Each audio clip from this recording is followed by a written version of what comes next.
we got a lot more on Joe Biden right now.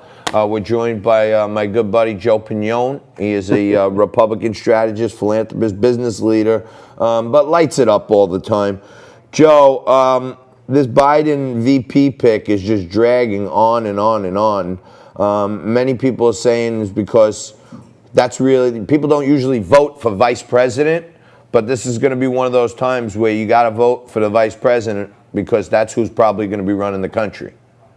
Well, look, I think it goes a little deeper than the VP pick. I mean, there's that old saying my grandfather used to say, "Show me your friends, and I'll tell you who you are."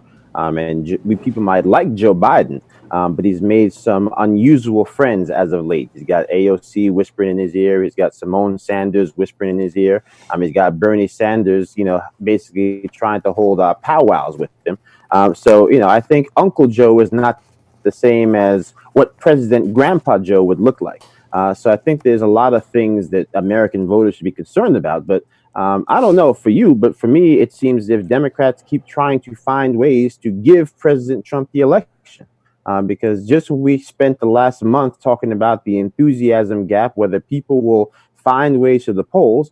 Here comes Letitia James doing her best James Comey impersonation, running to hold a press conference to basically wake up about 100 million gun owners all across this nation, saying that, yes, the rumors of the liberal infatuation with guns is not overblown. And we are, in fact, coming to not only dismantle the NRA, but to get all the gun owners that are those 5 million self-identified members. Right. So, and this is right along the lines of what I've been talking about. You've been talking about for a while. Women overall care most about safety. And the women I'm talking to who don't even love Trump, they don't love, his tweets, they don't love his sarcasm sometimes, but they're sitting there saying, wait a minute, they want to take away our cops, okay? They don't want our kids go back to schools, and now they want to take away our cops and our guns at the same time. This is like a rallying cry for Donald Trump voters. Look, security is and has always been a women's issue. National security is a women's issue. Local security is a women's issue. Personal security is most assuredly a women's issue. It has always been that in politics for the last over 40 years, most likely. So when you look at it from that prism, what Democrats are doing makes no sense. It seems as if they've convinced themselves, as they did 4 years ago, that it's impossible to lose to President Trump. And as such, they have basically gone forth with perpetuating their agenda, forgetting the fact that, again, in places like Michigan, in places like Wisconsin, in places like Pennsylvania, where they are so confident that Joe Biden can basically bring them back from the brink, those are exactly the places that care about guns. They care about security. They care about the fact that we've got children possibly falling into an educational abyss in comparison to their global counterparts when it comes to making sure that we have the preparedness and the best practices in place to get our kids back to learning because they're already falling behind before COVID. So these are the things I think that Democrats really haven't taken the time to weigh out because they want to have their cake and eat it too. It's their my way or the highway party. And there are a lot of mainstream Americans who feel left behind.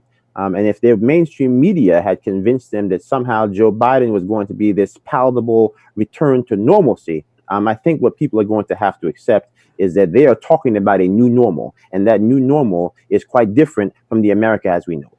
No doubt about it. And Joe, the new normal under Trump was African-American owned new businesses up, African-American home ownership up, African-American employment up big.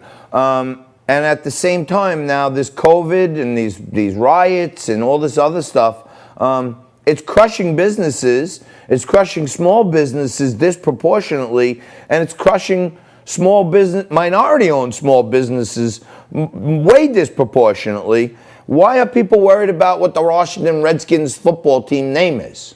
Well, look, I just thought it was, it would be comical if the consequences weren't so dire.